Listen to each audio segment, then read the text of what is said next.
So welcome everyone to our peer advising leaders or PAL info session. We're really excited to just see how many people are interested in becoming a PAL and share more about what the program entails and have some of our current PALs share about their experience. All right, so I'll pass it off to Sophia.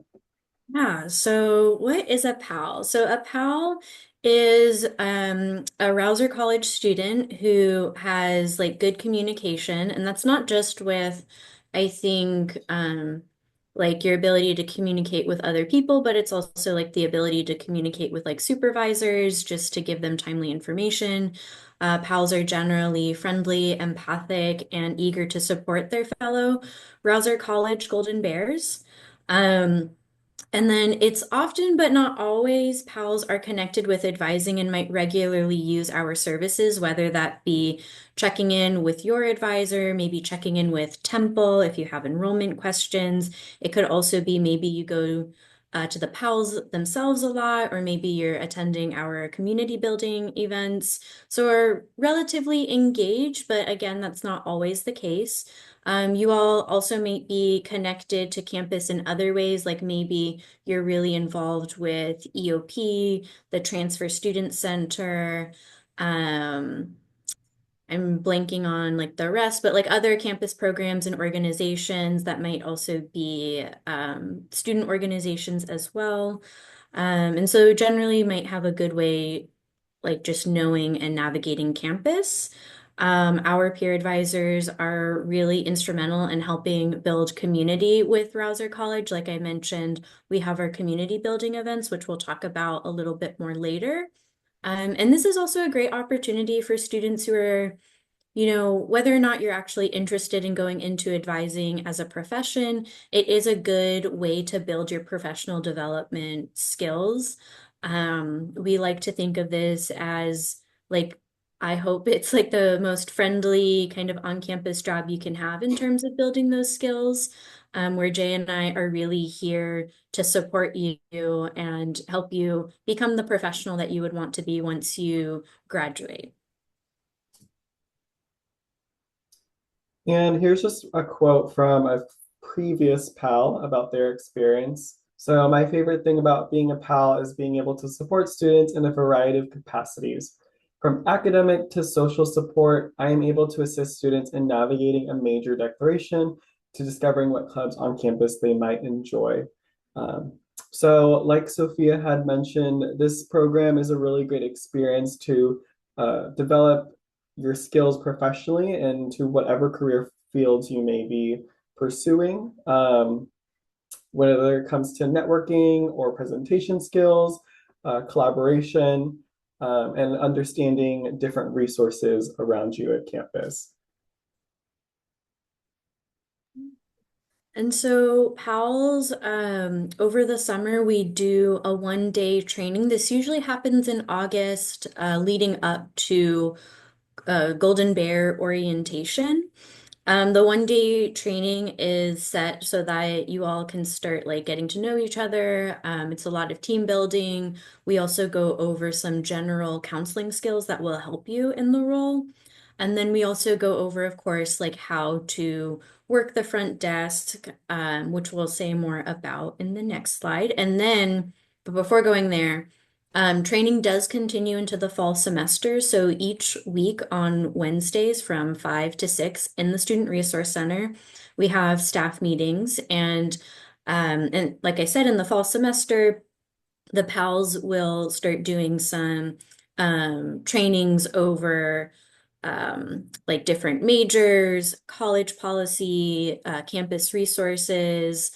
Sometimes we invite other peer advising teams to share about their space, such as we do collaborations with Study Abroad, we've done them with EOP, and we've also done them with career engagement. So it's a really great opportunity also to learn more about what is available for yourselves, is also what you can pass along to other students who come to the front desk.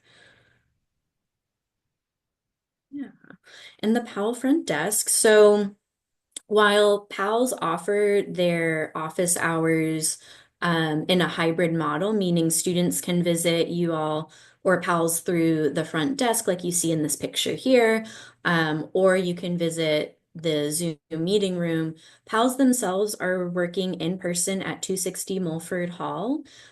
There are occasions where they do work remotely, but that usually happens in the spring semester. So just anticipate this being an in-person role. And Sophia had mentioned previously PAL community building. So one of the responsibilities of our PALs is to create events to foster community within Rausser College. So some examples of events that we've held in the past were some tie dyeing events, a pumpkin painting event, and I see one of our current pals, and this was an event a couple maybe 2 years ago. So that's really cool. And we used to have this really cool event where advisors would bring their dogs to campus and just have a de-stress with dogs kind of day. And there's a lot of creativity and autonomy in creating these events that we give to you as pals. Thinking of ways that you can socially build community within Rausser College, or even provide academic workshops or DEI initiatives, just ways to really foster community belonging and growth within the Rausser student body.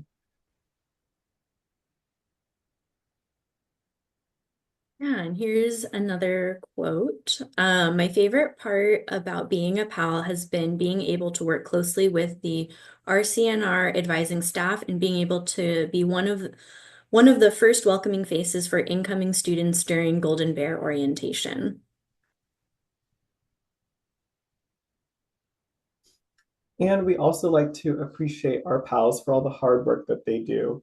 So every semester we have an end of semester dinner to celebrate pals and the hard work that they've done throughout the semester. We like to create connection and rapport with our peer advisors by having fun icebreakers to get to know everybody a little bit more. And coordinators will also, allow ourselves to let you guys know who we are too. We've seen that pals love Kahoot, so we use that as part of our training program. And oftentimes we'll have some sort of food opportunities to, have some extra perks as part of the job.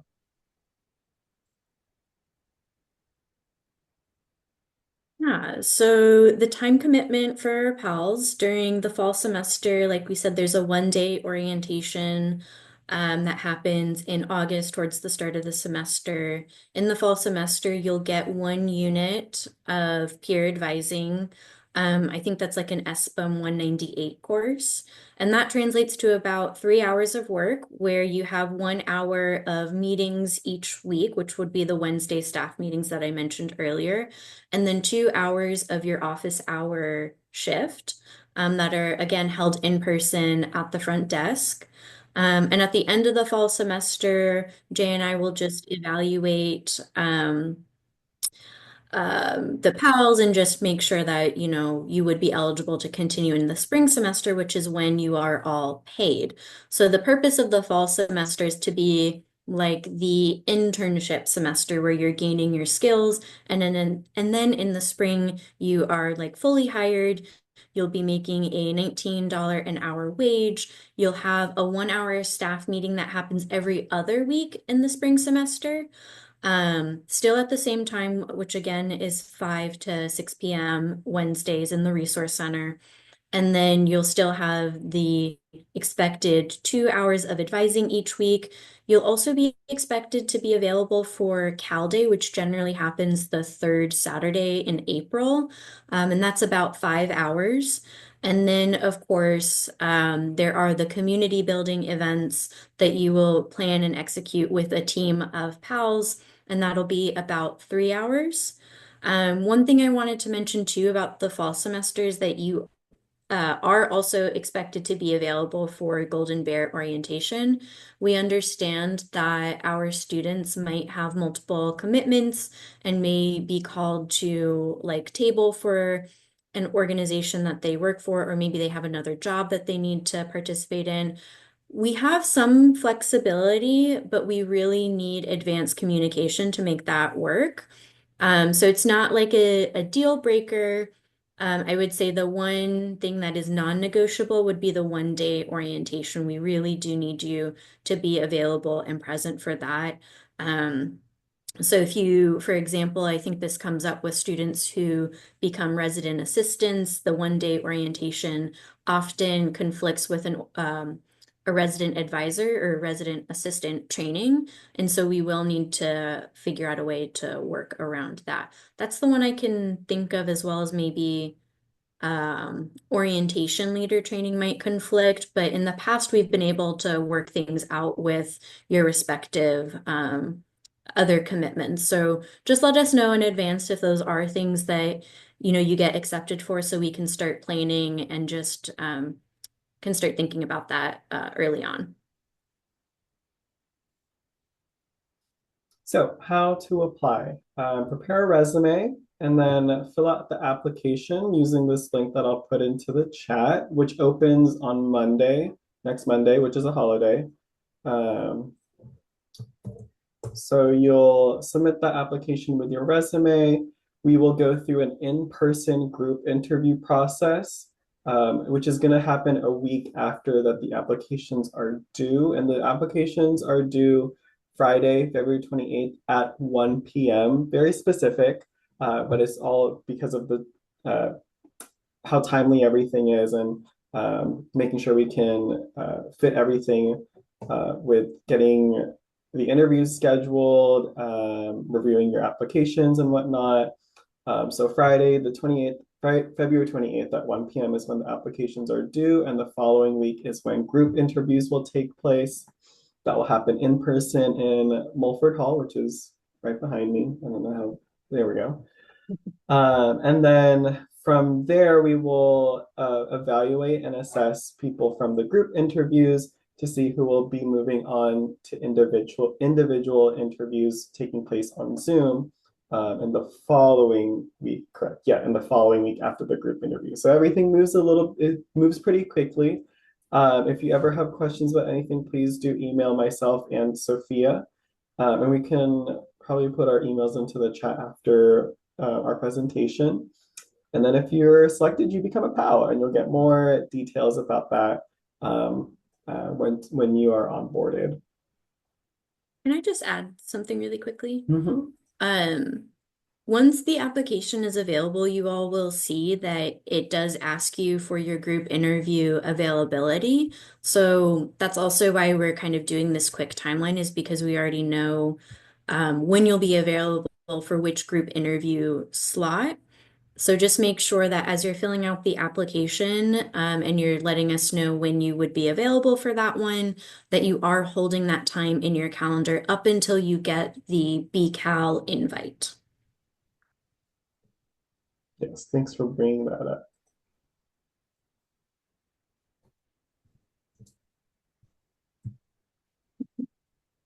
Yeah, and so again, the application, well, it's not really now, but on Monday at 10 a.m., I will, make that available.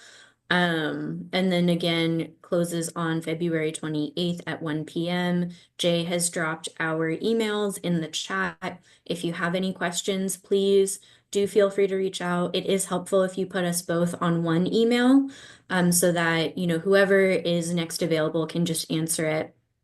And then you will probably get a bounce back email from both Jay and I's personal email account that will say like, hey, please forward this over to our like either the PMB or the NMB SPA account. For the purposes of being a PAL, you can ignore that. As long as your questions are related to peer advising, you don't need to forward it to our major advising accounts.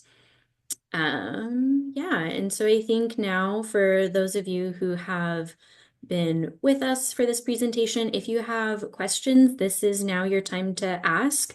Deshawn, Miroslava, Jay, and I are all here to answer.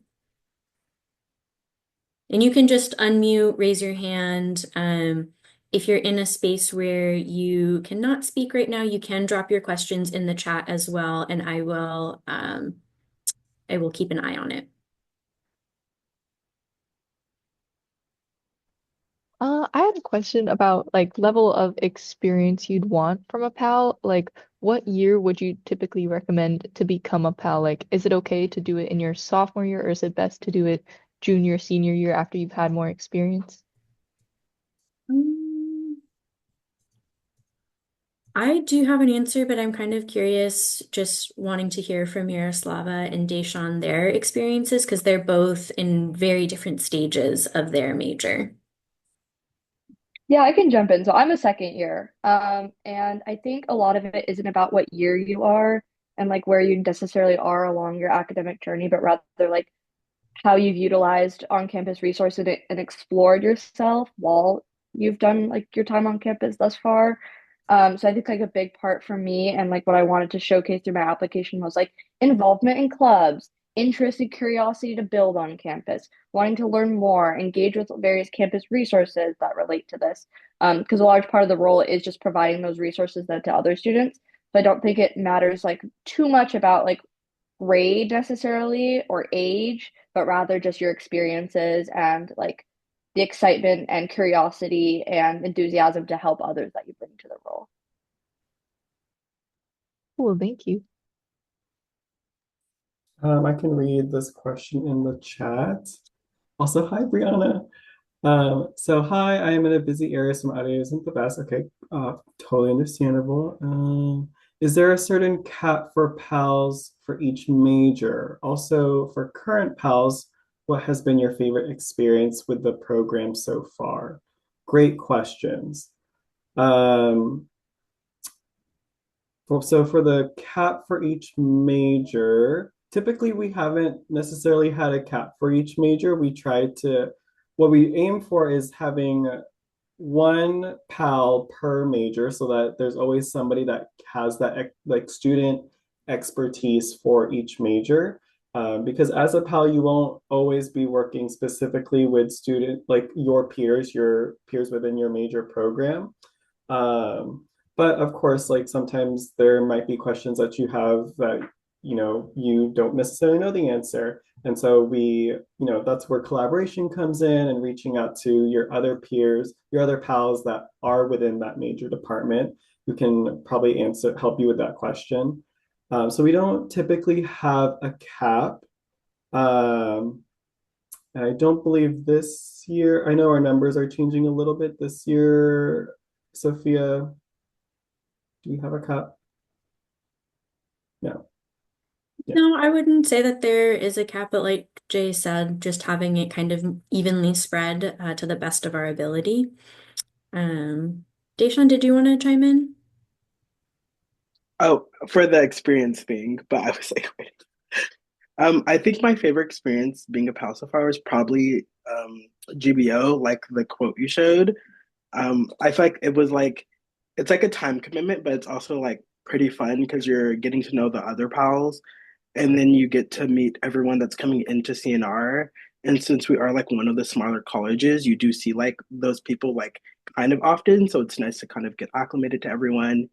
Um, and then there are like panels to like present with your advisor. So that's also a fun experience, like showing how much you know, and you might not realize how much you know, which is also pretty interesting. So yeah, I think GPI was pretty fun. Yeah, thanks, Sean.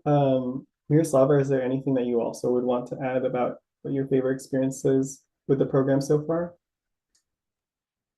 Yeah, I love being a pal. I think it's one of the most rewarding things that you could do. I think also kind of how Deshaun was saying, like CNR is such like a tight knit community within the college. So when you get to like meet new students, whether that's through like community building events that we host or through just advising them in general, it's really nice to kind of see them in other spaces that you'll be on campus. Like I know a lot of the people that come to my office hours, I'll see them out and like I've gotten coffee with a few of them because we've become friends, like because they recognize me. And it's really, really great to like get to know so many people and learn about them and learn about their interests. And yeah, like GBO was really, really fun. It's just really great to get to learn all these resources too for yourself. And also just like being able to help other people and know that like the advising that you give and the advice that you give, people are going to take and then use for their own journey and academic career, both at Cal and beyond. So it's really, really rewarding and just an overall great experience. Yay. Any other, oh, yeah, awesome. Any other questions?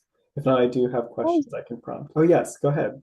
yes, for sure. I was wondering, is it also possible to apply multiple years to become a PAL, or is it like you can only do it 1 year?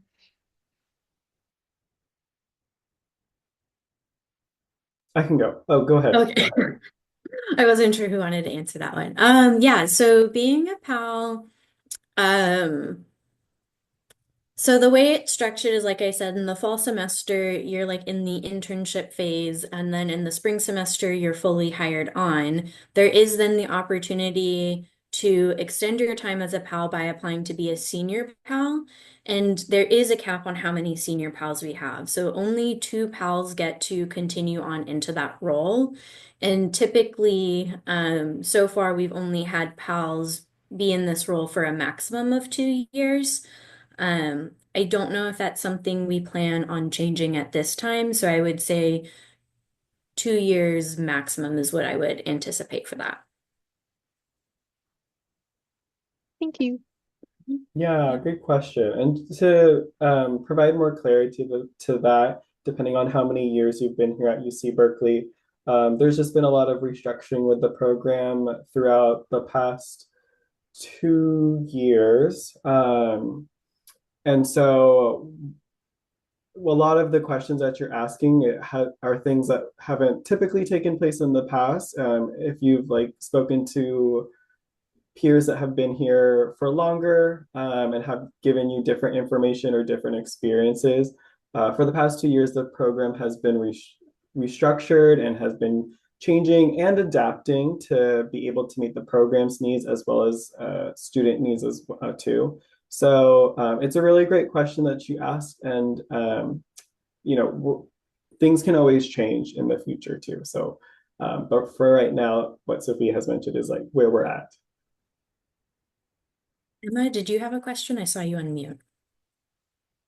Yeah, I was just wondering if it's ever if 2 hours is like the maximum of advising that each PAL offers, or if they ever do more than that.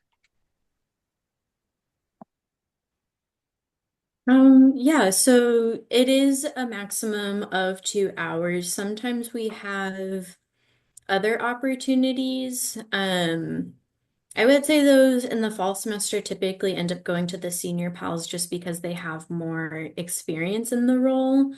But in general, the general pals are doing 2 hours, and then um, there are other opportunities to kind of get different kinds of professional development experience, like, Deshawn and Miroslava are here.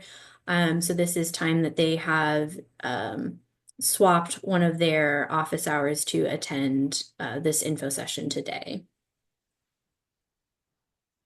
Is there anything you want to add to that, Jay? No, I think that captured everything pretty well. Yeah, good question. Any, if anyone else is thinking of questions, maybe something that our current pals can answer.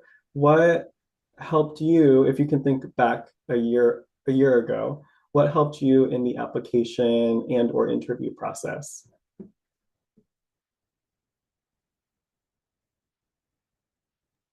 I can go. I think for the interview process, really just like it sounds really cheesy, but really just be you.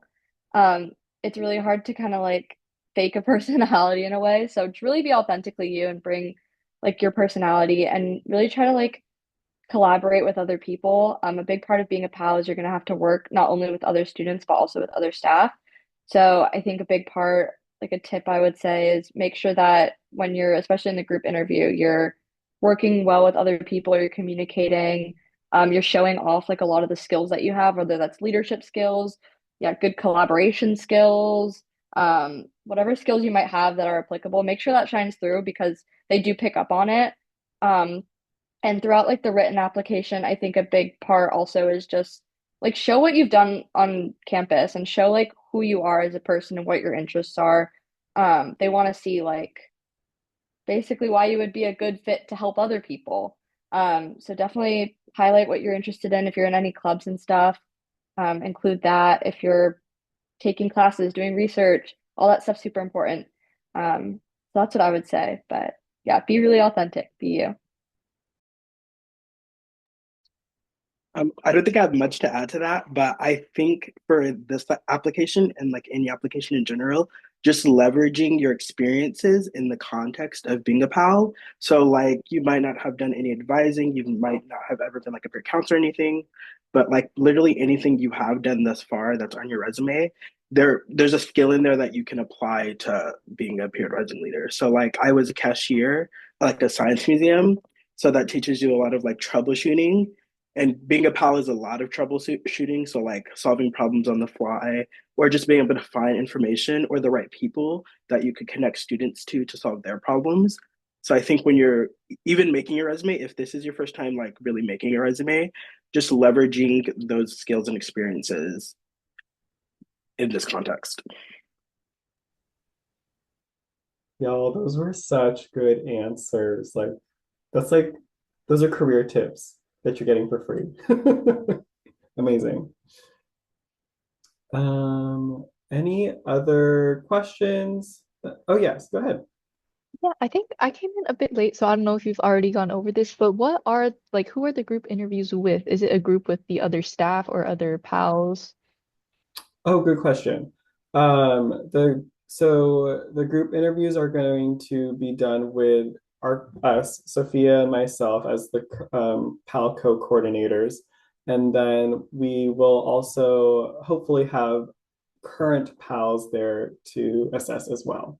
Yeah, good question. Thank you. And that would be the same for the individual interviews too. It would be one of us, Sophia or myself, and then a hopefully a current pal as well. If there's a candidate in the individual interview that is mine or Sophia's made like advisee, we would then swap so that they're avoiding bias. And yeah, so hopefully that answers that question. Great questions, everyone. Any other questions? Yeah, Emma. Um, what kind of skills have you seen from fall pals that you have seen that let some like be successful and carry over into the spring semester to get hired on? Hmm. Yeah, good question.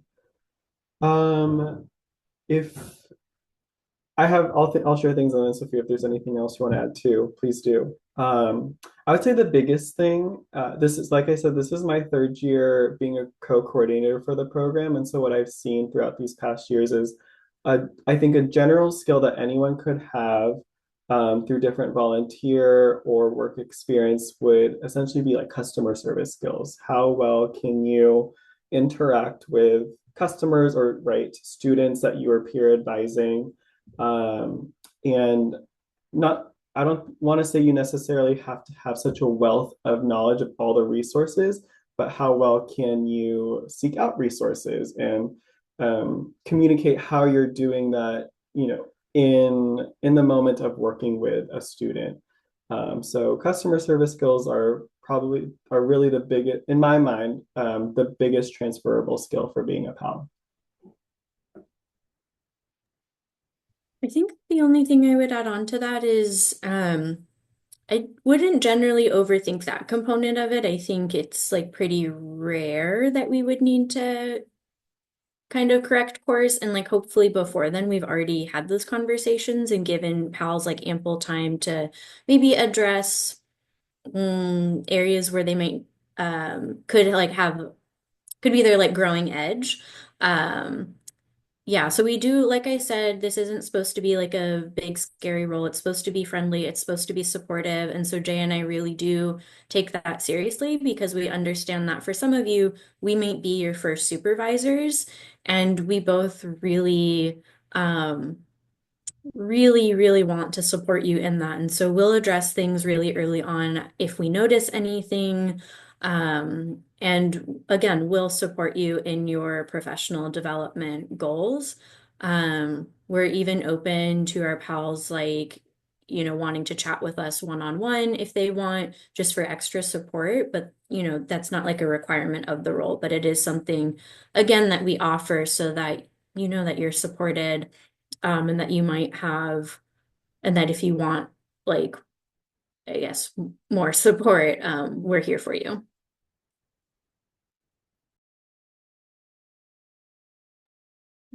Are there other questions from folks who maybe haven't spoken or typed anything in the chat? Or Jay, do you have questions for our pals who are here? Um, I guess just any for our current pals, any last words of wisdom or things that you want to share about your experience in case we don't have any other questions and start to wrap up? Um, I can go first for this one. I think it's a really kind of enriching experience. Like being in CNR, I like switched my sophomore year, so I didn't really know many people in the college. So being a pal kind of helped me kind of surmount that. And it's giving me like friends in some classes, like a lot of pals, especially if you're like any of the like five biology majors, you'll probably have a class in common with a pal because there are just so many bio majors. Um, and then it's a very collaborative process. So like even if you don't know something and the student doesn't know the question they're asking, you guys can kind of come to the answer together. So they're not expecting you to know everything. You shouldn't feel like you have to know everything. And then you're never really alone at the PAL desk. Like Craig is the intake advisor, I believe, and he's usually there. So like, and he's always listening. So if you're like kind of struggling to help a student, he'll like chime in. And if he's not there, usually an advisor will be kind of around. And if they hear you kind of, yeah, they'll like peek their hat out, maybe give you a quick tip. Temple's the scheduling advisor. She's really on top of that. But yeah, it's a very supportive group. And we have a Slack. You could always just shoot like a message generally. Um, and other pals will chime in to help. It's like a pretty collaborative process.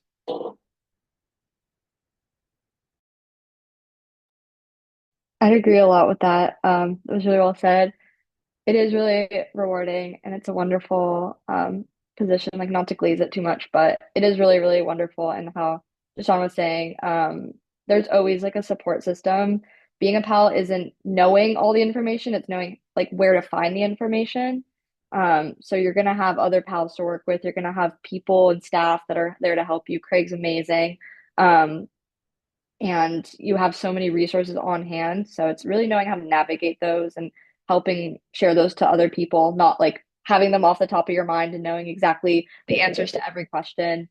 But it is really rewarding. You get to meet a lot of cool people. You get to share knowledge and learn about what people are into and what classes they're interested in taking and what they want to do with their lives. So it's a really, really great position. And I really could not recommend it enough.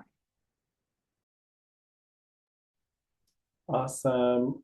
Well, if there's no other questions, thank you everyone so much for being here. Thank you to our current pals, Miroslava and Deshawn, for taking time to share your own experience and answer some questions. And we look forward to receiving your applications. Hoping that you apply and then seeing how everything else goes along. So with that, I hope you enjoy your long weekend.